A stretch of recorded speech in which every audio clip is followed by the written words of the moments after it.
Is the Biden administration aiming to outlaw Christianity? Mr. Reagan. Before we start, remember to buy all my overpriced stuff from Teespring. I've got some really great new t-shirts and mugs that I'm really proud of, so go take a look at that. Or just send me money via Super Thanks here on YouTube so we can keep trying to save the world. All right, let's get into it. The other day, Joe Biden officially declared that March 31st is the National Transgender Day of Visibility. March 31st this year was, of course, Easter. Now, apparently, the Biden White House has been celebrating this day since 2021. So why didn't Joe Biden officially declare March 31st to be the Transgender Day of Visibility in 2021 or 2022 or 2023? Well, he didn't declare it officially in any of those years because in none of those years was it the same day as Easter. Joe Biden and his revolting crew of degenerates in the White House conspired to officially declare this day on the same day as Easter because they wanted to provoke Christian conservatives in America. They want to get a little jab in, a little stab in the gut, not with a broadsword or a halberd, but with just a tiny little knife, like a switchblade. Now, we all understand that the best advice for a child being intentionally provoked by another child is just to ignore them. If you ignore them long enough, they'll get bored and they'll stop trying to provoke you. However, leftists will never get bored of provoking conservatives, and in particular, Christians. Ignoring them will simply compel them to ramp up their attacks, and we've seen how far the left will go to get what it wants. Leftists have completely thrown out the Constitution at this point.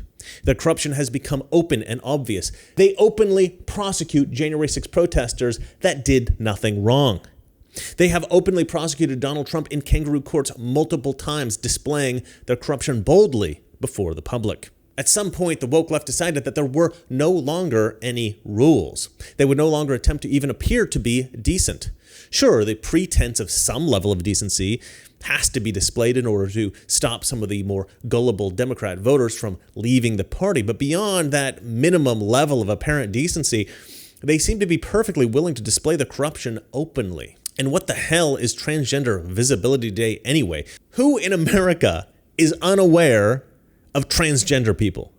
Of all the categories of people that exist in the world, the category that is perhaps least in need of increased visibility is the transgenders. If a transgender person is within a 1-mile radius, you will probably know it. They have a tendency to make their presence known. I need your corporate number. Because I'm going to call them and talk about how it's misgendered several times in this store. I need your corporate number now. Well, I'm going to ask you for the 5th time to stop calling me a man. Because quite clearly I am not. Excuse me, it's ma'am. It is ma'am. Ma'am. Once again, ma'am. I said both of you. No, you said sir. Once again, it's ma'am. I actually said both of you guys. It was a general. Right beforehand, you fucking said sir. Sir? Motherfucker, take it outside. If you want to call me sir again, I will show you a fucking sir. I apologize. Motherfucker. I apologize now. Coming out as gay was, for many years, a way to get attention. A lot of people in the late 90s and early 2000s were coming out as gay and being celebrated. It created a lot of drama. You know, they would get all this attention and they would just get a ton of attention. And these are the kind of people that, you know, maybe they weren't gay at all, but they wanted attention so badly that they were willing to come out as gay just to get it. You know the kind of people that I'm talking about. Yes! You got it! Dylan's a winner! Dylan's a winner! Dylan, nice job, man. These days, of course, coming out as gay is no longer considered a big deal. And so if somebody wants to get their attention fix, if they want to stir up some drama, if they want all eyes on them, well, the new coming out as gay is coming out as transgender. So the question is, what are we really trying to make more visible with Transgender Visibility Day? Because I don't believe that this is merely a day that the Biden administration is using to align themselves with transgender activists to get that voting block. They've already got that voting block. There's no amount of virtue signaling that's going to increase their loyalty with that particular group. It's already at max capacity.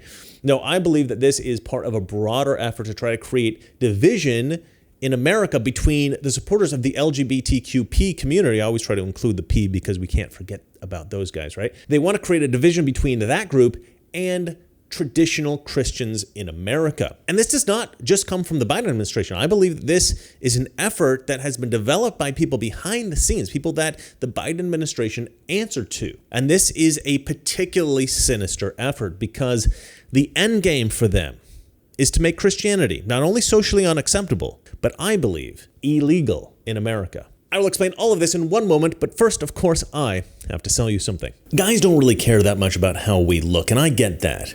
But you know what? We should care. Because the way you look on the outside is sometimes a reflection of your overall health. Now, I've been asked to hawk this collagen supplement, and you know what? I'm happy to do it. Because let me tell you, I love collagen. I was drinking bone broth every day for a while, and I think protein is very important. And collagen in particular is one of the most important proteins I think that you should supplement with. If you've noticed more wrinkles, it might not just be aging. It might be that your collagen levels are critically low. It's more crucial with every passing year to get collagen into your diet as soon as possible to save your skin and improve your overall health. And multi-collagen, this is very good stuff. This can renew and revitalize the way that you look and feel. This collagen provides your body with 5 different types of collagen from 4 different sources, whereas most other collagen supplements only provide 2. It's formulated to help reduce visible signs of aging, reduce wrinkles, promote a youthful glow, promote elasticity, and promote skin hydration. You can experience the incredible benefits of multi-collagen at an exclusive 53% discount, plus you'll get 4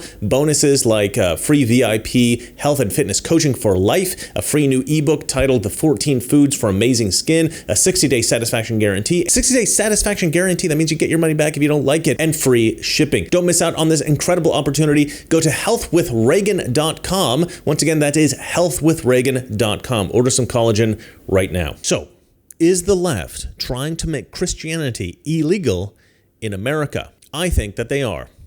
Now, I need to admit that I did not come up with this theory myself. This is a theory that was developed by James Lindsay. And the weird thing about that is that James Lindsay is a very strong atheist. He's a very smart guy. He's an important voice in the conservative movement, but he is a strong atheist. In fact, for a while, he was posting a lot of anti-Christian stuff on Twitter, and I had to go on there and say to him, listen, this is not the hill you want to die on. I don't know James Lindsay that well. I mean, we had lunch once at a CPAC like a few years back. So I have met him, but we're not like friends or anything. But I do respect the guy.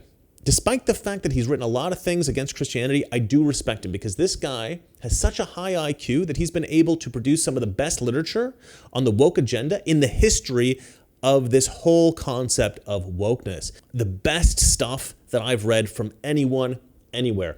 So he's a guy that I like. He's a guy that I respect. But of course, he's a guy that I disagree with fundamentally about the Christian faith. So the fact that James Lindsay, who is a strong atheist, the fact that he's pointing this stuff out, I think gives it a lot more credibility because he's fighting against this attack on Christians, not from the position of being a Christian, but from an objective position outside the fight.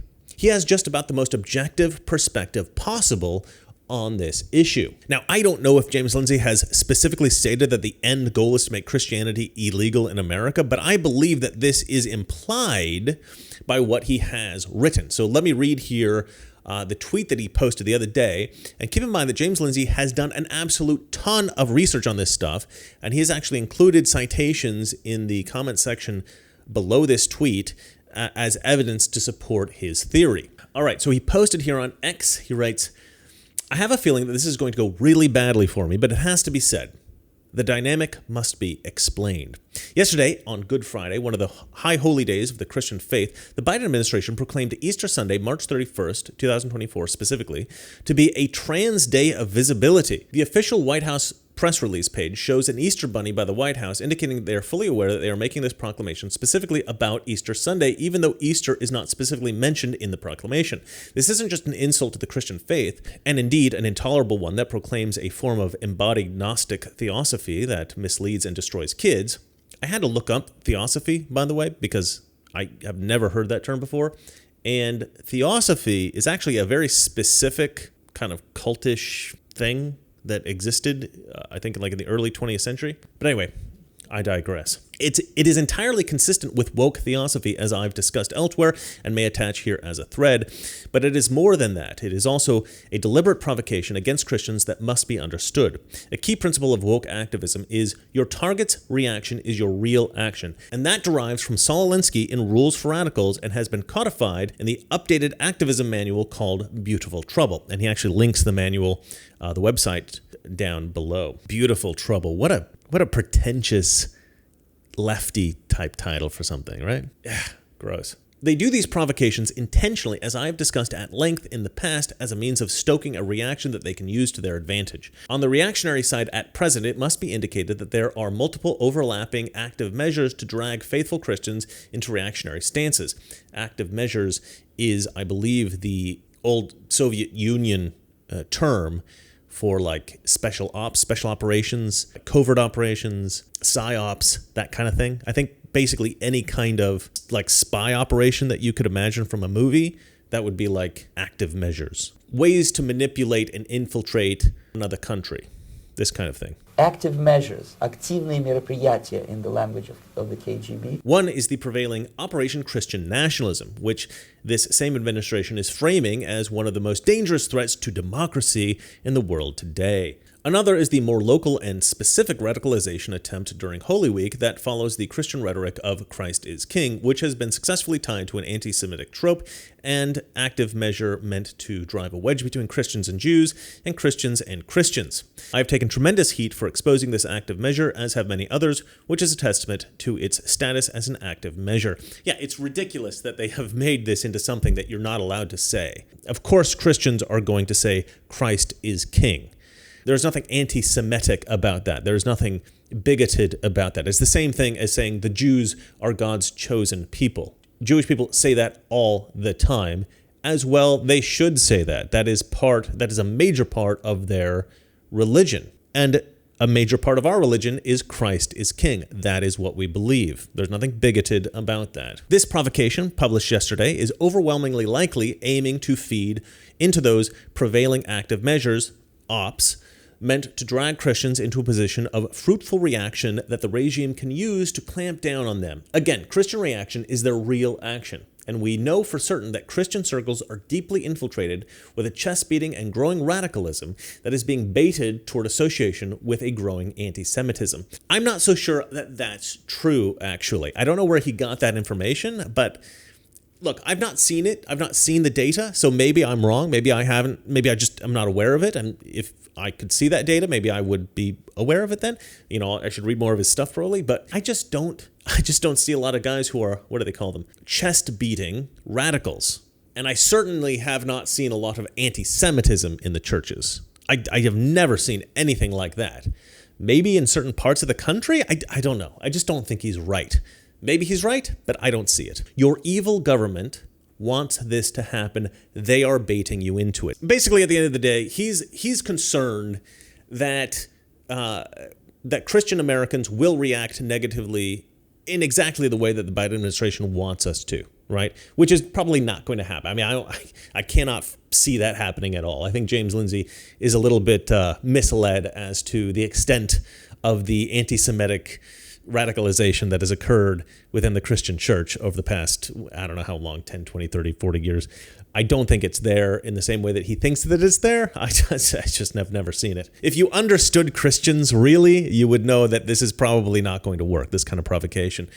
However, I do think his broader point is very important to take note of, which is that, you know, what is the Biden administration trying to do here? They are trying to provoke Christians into acting out violently so that they can then accuse Christians of being violent extremists, and then they can clamp down on Christianity, Christians in America. And you might be asking, well, why would the Biden administration want to make Christianity illegal in America? Why would they want to clamp down on Christians? Well, I think, as usual, it has everything to do with power. The majority of conservative Republican voters are Christians. If you are able to make Christianity illegal in America, then you can just arrest anyone who doesn't vote for you.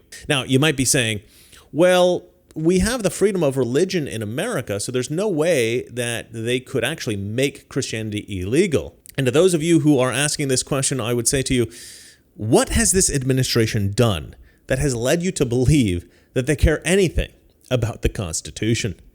This is precisely what was done by the Soviets. The Soviet Union realized that if the Russian people's primary allegiance was to God, then the state would never have full control over the populace.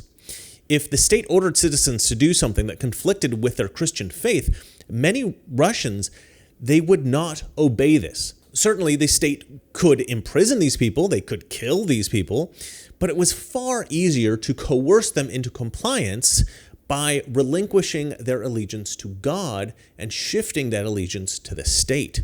The state becomes their religion. The state becomes their God. It's ironic, actually, that leftists constantly insist that the so-called nationalism of conservatives is dangerous when it is the Democrats who want total obedience to the state. All right, now look, we may never actually see an outright law against practicing Christianity. I'm sure that if they could do that, they would eventually implement such a law. However, what I believe that they will do is to create the illusion that Christians are very dangerous in America, and they will develop a story that many kinds of Christians are domestic terrorists. These domestic terrorists may not have taken any actions yet, but the story will go that these terrorist actions are imminent, that the Christians who are planning these terrorist attacks pose an imminent threat.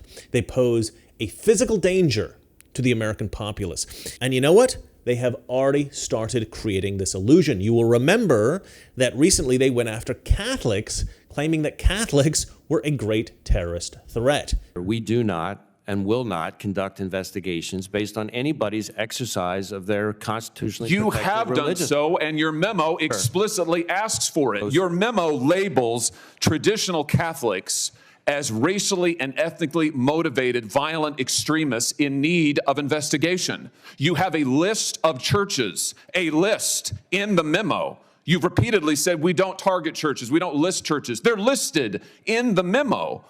So how many other parishes have you gone to talk to choir directors, for heaven's sake? As I've Know the answer to that question. No, I don't know the answer to that question. And now they're going after Protestants with this new buzzword, Christian nationalist. Christian nationalism uses Christianity as a means to an end, that end being some form of authoritarianism. The thing that keeps me up at night is that we lose democracy. Does that seem possible? Yes. It has been Republicans and conservatives over the years who have criticized other countries, like Muslim countries, for imposing religious beliefs and practices. I mean, we have to be consistent, and we can't be hypocritical in saying, you know, these countries shouldn't do this and that, but it's okay for us to do it here because it's the religion that we prefer. Christianity, I mean, Jesus Christ invited people to follow. It was never an imposition, right? Because this Christian nationalism we find over and over, that if it comes down to democracy or power, they're going to choose power every time. And for you people out there who think that it is going to end here, you are dreaming. Yeah. Because now what they call Christian nationalism, we have seen through history, Reverend Al, people drunk with power and using religion for political power, it always ends badly. It always ends badly. And it's moving in that direction now. All the explorers had to do, per the Catholic Church's doctrine of discovery, was attempt to convert them to Christianity. And if they resisted in any way, the explorers had the permission of God himself to conquer them, kill them, enslave them for life, and most importantly, to dispossess them of their lands. And history is fascinating, right? Americans should consider making it legal to teach in schools here. When you look at the sometimes violent history of organized religion, or the emergence of right-wing Christianity-based white supremacy here in the U.S., it should not surprise you that the base of support for far-right policies on banning books and distorting history, on abortion, on LGBTQ issues, even support for cults like QAnon and the cult of personality around Donald Trump, are grounded in religious extremism. Christian nationalism, white Christian nationalism, is not in any way on the decline. There's a lot that we have to be worried about. They believe that God has given them dominion. And that dominion means they have dominion over everybody who doesn't believe in God, who doesn't think like they do, and that God created this nation for them and specifically for white men.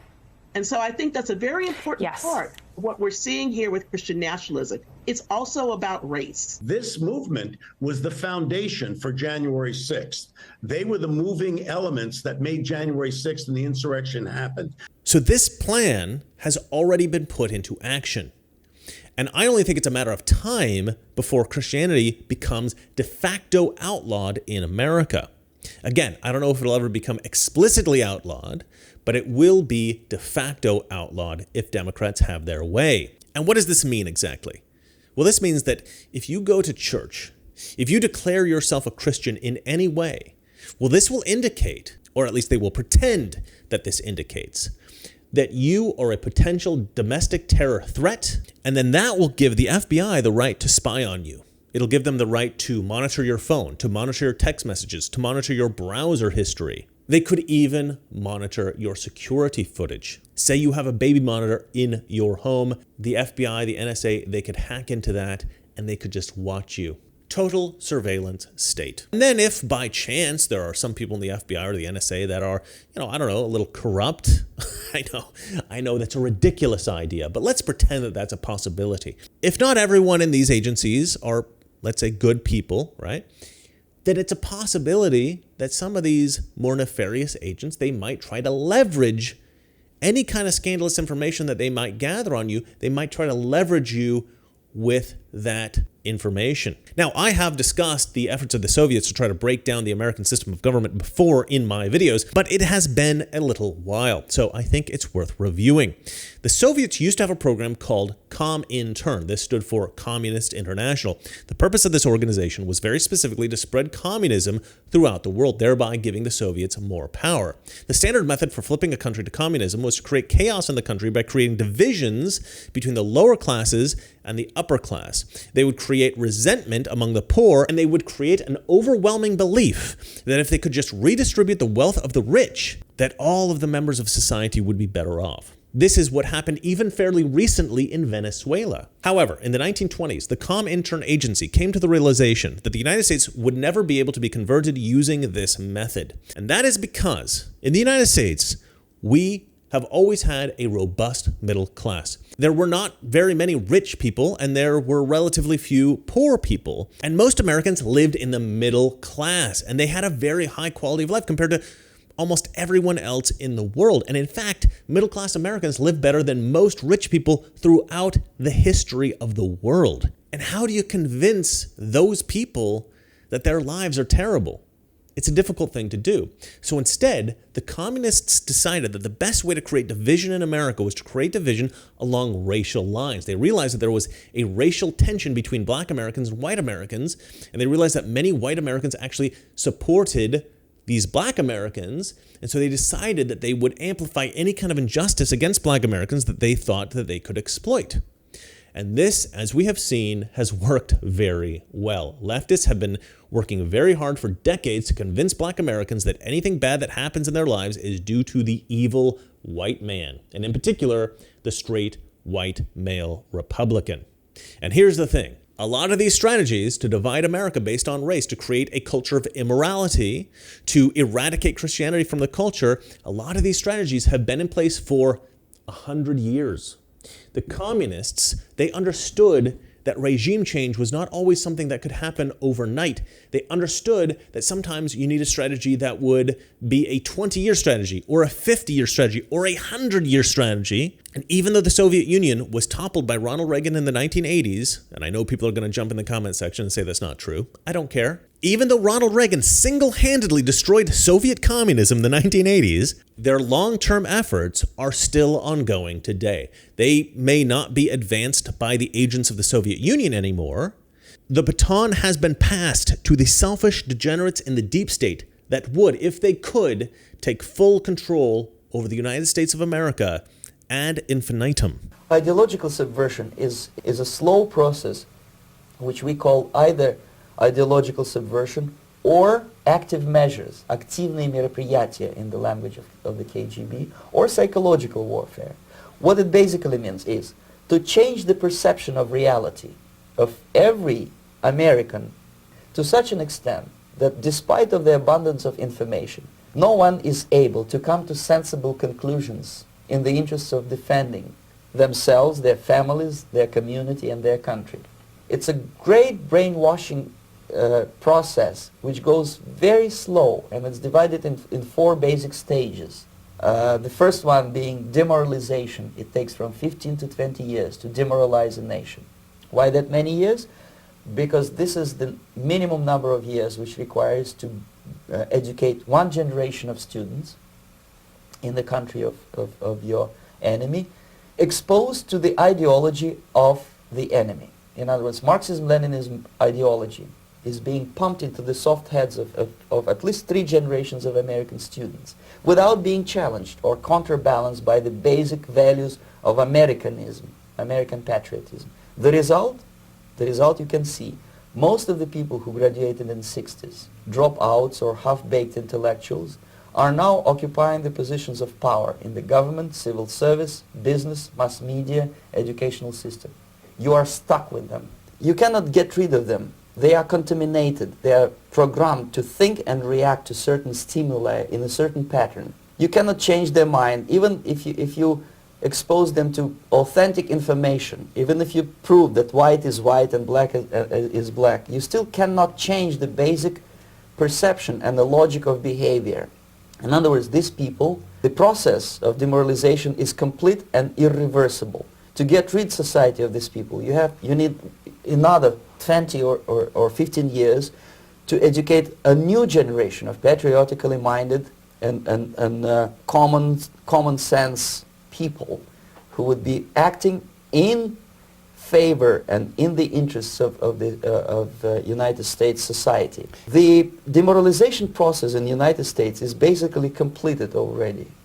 For the last 25 years. Actually, it's overfulfilled because demoralization now reaches such areas where previously not even Comrade Andropov and all his experts would even dream of such a tremendous success. Most of it is done by Americans to Americans, thanks to lack of moral standards. As I mentioned before, exposure to true information does not matter anymore. A person who was demoralized is unable to assess true information. The facts tell nothing to him. Even if I shower him with information, with authentic proof, with documents, with pictures, even if I take him by force to the Soviet Union and show him concentration camp, he will refuse to believe it until he is going to receive a kick in his fat bottom. When a military boot crashes his, then he will understand, but not before that. That's the tragic of the situation of demoralization. So basically America is stuck with demoralization, and unless, even if you start right now, here, this minute, you start educating new generation of Americans, it will still take you 15 to 20 years to turn the tide of ideological perception of reality back to normalcy and patriotism. The influence of Marxist-Leninist ideas in the United States is absolutely fantastic. I could never believe it 14 years ago when I landed in this part of the world that the process will go that fast. The next stage, of course, is crisis. It may take only up to 6 weeks to bring a country to the verge of crisis. You can see it in Central America now. And after crisis, with a violent change of power, structure, and economy, you have so-called the period of normalization. It may last indefinitely. This is what will happen in the United States if you allow all these schmucks to bring the country to crisis, to promise people all kind of goodies and the paradise on earth, to destabilize your economy, to eliminate the principle of free market competition, and to put a big brother government in Washington, D.C. with benevolent dictators like Walter Mondale. He will create false illusions that the situation is under control. Situation is not under control. Situation is disgustingly out of control. Most of the American politicians, media, and educational system trains another generation of people who think they are living at a peacetime. False. The United States is in a state of war. Undeclared total war. against the basic principles and the foundations of this system. And the initiator of this war is not Comrade Andropov, of course. It's the system, however ridiculous it may sound, the world communist system, or the world communist conspiracy. Whether I scare some people or not, I don't give a hoot. If you are not scared by now, nothing can scare you. But you don't have to be paranoid about it. What actually happens now, that unlike myself, you have literally several years to live on unless the United States wake up. The time bomb is ticking. With every second, the disaster is coming closer and closer. Unlike myself, you will have nowhere to defect to, unless you want to live in Antarctica with penguins. This is it. This is the last country of freedom and possibility. Now, this video went viral a couple of years back, but I think sometimes we forget that all this stuff is still in place. And so I think it's important to play this video at least once a year to remind ourselves that we are still in this war. We are still fighting against the legacy of the Soviet Union trying to destroy America. And it's no longer the Russians who are fighting against us. As I said, the baton has now been passed to leftists right here in America. And their chief champion today is the Biden administration. The Biden administration has advanced the historical aims of the Soviet Union faster and more significantly than anyone else in American history. And now they want to eradicate Christianity in America and use our religion as a cudgel against us. Christianity has already been extracted from certain subsets of the population. Many Americans have abandoned Christianity, or if they still consider themselves Christians, many have abandoned Christian morality. Beyond this, there is a smaller, more vocal subset of the population that is outright hostile to Christianity. The left has exploited this extremely well. The left understands that human beings need something to believe in. We are hardwired to want to be part of something greater than ourselves. Personally, I believe that this is because there is something greater than ourselves. I'm sure an atheist could come up with a dozen reasons why human beings evolved to perceive that there is a God or to want to have some great purpose in their lives. But I believe that the reason that we require some purpose in our lives, the reason that we perceive something greater than ourselves in this existence, is that there is a God. Contrary to conventional belief, I think that God makes his existence very obvious, plainly knowable. Historically, the question was never, is there a God, but rather, which God is the true God? People had an understanding that there was something greater than themselves, but different cultures had different explanations for what that greater thing was. Now, whether you believe in God or whether you are religious or whether you are moral or immoral, this is actually irrelevant to the question of whether or not the Democrat Party, leftists in America, and the deep state are trying to exploit the human desire to be part of something bigger than themselves and to strip away all duty that we have to God and to apply that duty, to apply that reverence, to apply that total allegiance to the state. These leftists want to be your God. So I don't think it's enough that we are aware of what's going on. I don't think it's enough that we fight against what's going on by denying the left what they want. It's not enough that we stop them from characterizing Christians as dangerous. It's not enough that we stop them from making Christianity de facto illegal in America. It's certainly not enough just to stop them from imprisoning Americans just for practicing Christianity, which is, I think, eventually what they will do. Now, we have to make America a Christian nation once again. And this is, of course, not the Christian nationalism that the left keeps screaming about. I'm not suggesting that we arrest people for not being Christian. But again, the left always accuses us of exactly what they're planning to do themselves, which, if you didn't believe anything that I said up until this point, think about the fact that they are accusing Christians of wanting to lock people up who are not Christian. If that rule stands, that the left always accuses us of that which they plan to do themselves, that in itself is evidence that what I'm saying is true. So we have to make America a Christian nation again. We have to convince people that being a Christian can only benefit your life. We live in a world today in which everyone is isolated. Now, if you have a family, that's great. If you've got a family, you're probably a much more healthy, stable person than the average American. But for a lot of people today, they live in their apartment or their home isolated from just about everybody else in the world. They watch TV or they watch YouTube videos or they're flipping through Instagram or TikTok. They're interacting with people through Twitter, but people aren't really engaging with other people socially in large groups much at all anymore. This does happen in school. Students have to interact socially. In universities, students have to interact socially.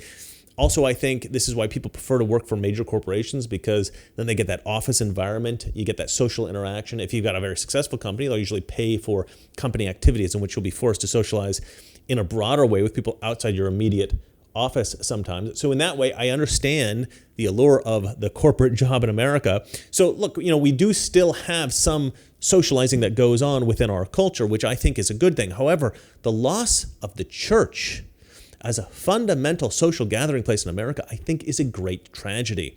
Now, I'm not sure how we convince Americans that going to church is going to make their lives better, but I do think that we have to do something to get America back on track. We need to get Americans reading the Bible again. We need to get Americans praying again. We need to get Americans going back to church again. Now, I know that there are certain parts of America in which this is still common. Perhaps you live in one of those places in America. And to you, I say you are a very lucky person. My family back in Oregon, they all go to church still. And I think, they have a pretty good relationship with a lot of the people they go to church with. But living in LA, I found it very difficult to find a church that I liked. So I actually haven't gone to church regularly in years. When I was a kid, going to church was compulsory for just about everyone.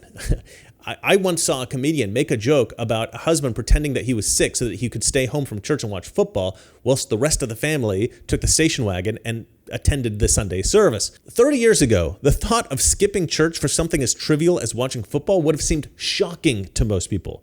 And 30 years ago, everyone would have related to that joke. But today, nobody would find that joke shocking at all. And I think we're lucky if just a small fraction of the country would even relate to that joke. I think in America, there is a new cult. Let's call it a subset of the woke cult. And that is the cult of self-indulgence. Now, men are heavily represented in this cult, don't get me wrong, but I think this is primarily a cult of women.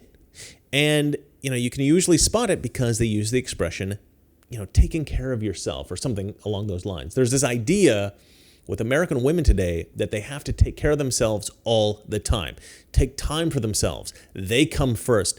And look, no, I do understand that there are a lot of moms out there, a lot of housewives that never put themselves first. And when these women finally do get to do something for themselves, when they finally put themselves first for once, when they finally take a moment for just, a little self-indulgence, we tend to celebrate it because it's a beautiful thing. It's somebody who probably deserves a lot more attention. It's probably somebody who has deserved a break a long time ago, and they're finally getting that break now. They're finally getting that little moment of freedom, that little moment of luxury. But what I've seen in recent years is that people see TV shows in which a woman like this finally gets her moment to herself, finally gets to feel special, finally gets to take a break from putting everyone else first, and they finally put themselves first for the first time in their lives. And I see a huge swath of the female population then think, yeah, I should come first. I should be a little self-indulgent. I shouldn't make everything about everyone else. I should make everything about me for once. But of course, the problem with this phenomenon is that most of these women have never put anyone else first. They've always put themselves first. And they're simply using this other woman's experience as an excuse to continue putting themselves first in their own lives and to feel absolutely zero obligation to anyone else, including their husband, including their children. Our society has engendered a feeling of absolution from guilt for women in America neglecting their families and their friends because, women naturally feel an obligation to others. This is a feminine trait, and feminists have worked very hard to try to eradicate these feelings of guilt in women. They have brainwashed women into feeling that they have no obligation to anyone but themselves. And so we have become a nation of narcissists. And the feminization of men has exacerbated this trend because some of these women are moms to young boys, and they fill the boys' heads with this sense of entitlement. And now you've got, I would say, a couple of generations at least of kids that have grown up as total narcissists. Christianity, and especially the church, instills in a person a sense of humility. Certainly, you will walk around the world with a great sense of confidence in the knowledge that you have some connection to God. But with that confidence comes an understanding that you are not the center of the universe. God is the center of the universe. And although you should not bow down to other men, God instructs us that we should treat others as we would want to be treated. Christianity teaches us not just to love our neighbors, but to love our enemies. Christianity teaches us to be humble, kind, and generous. It teaches us to respect our fellow man. If we lived in a society where everyone was humble and kind and generous and respected their fellow man, we would unquestioningly live in the greatest nation on earth. And America was like that once. We need to strive to make America that way once again. And at the end of the day, this is what we mean when we say, let's make America great again. All right, well, that's it from me. Now go buy all my overpriced stuff on Teespring. Like I said, I got some really great new t-shirts and mugs. I'm really proud of that. So go have a look at that. Satisfy my narcissistic need to sell merch, or to send me money via a super thanks here on YouTube so we can keep trying to save the world. As I said at the top of the show, these videos aren't always great, but every once in a while I produce a gem. All right, thanks for watching. And remember, it's not that liberal friends are ignorant. It's just they know so much that is not so. Good night. We're at war with the most dangerous enemy that has ever faced mankind in his long climb from the swamp to the stars. And it's been said if we lose that war, and in so doing lose this way of freedom of ours, history will record with the greatest astonishment that those who had the most to lose did the least to prevent its happening. If we lose freedom here, there's no place to escape to. This is the last stand on earth.